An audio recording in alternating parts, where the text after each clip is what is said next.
So here's a little of what you might expect to see if you go to the tide pools at the Cabrillo National Monument. The strata there is layered in sandstone. I just thought it was gorgeous. I got quite a few photos of it.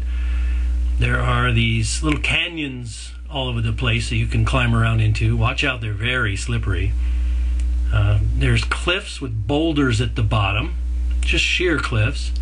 Here's a view of the tide about halfway up or down, however you want to look at it. Some more of the strata here with the sunset behind. Very, very striking. With the boulders at the bottom, they don't seem to come from anywhere. They just pile up there from nowhere. I can't tell you how this was formed. I'm not a geologist, but some of it here looks like you're in the desert in Utah.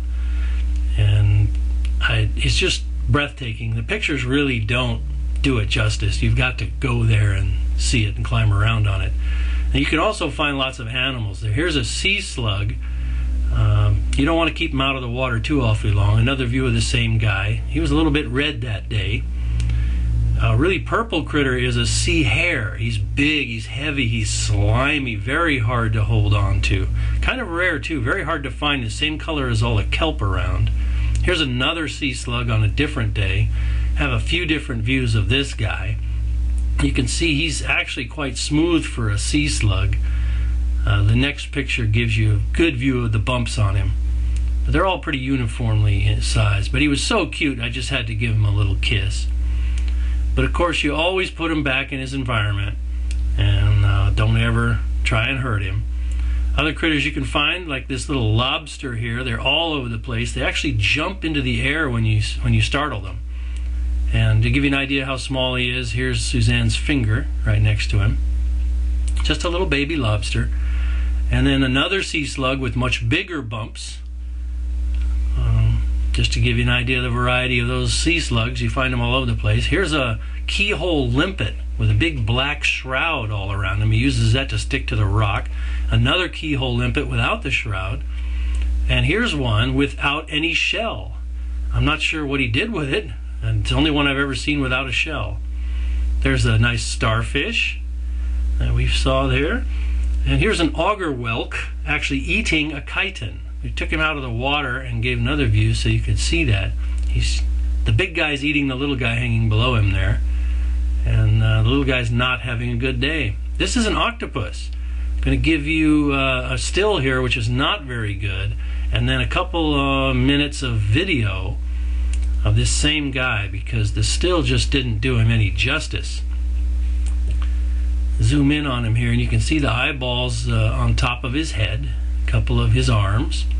There were other people around taking video and photos of him. He's kind of stuck in a very shallow little hole there without really enough water for him to breathe. Somebody's playing with him there. That's not me, or that's not Suzanne. That's some other tourist.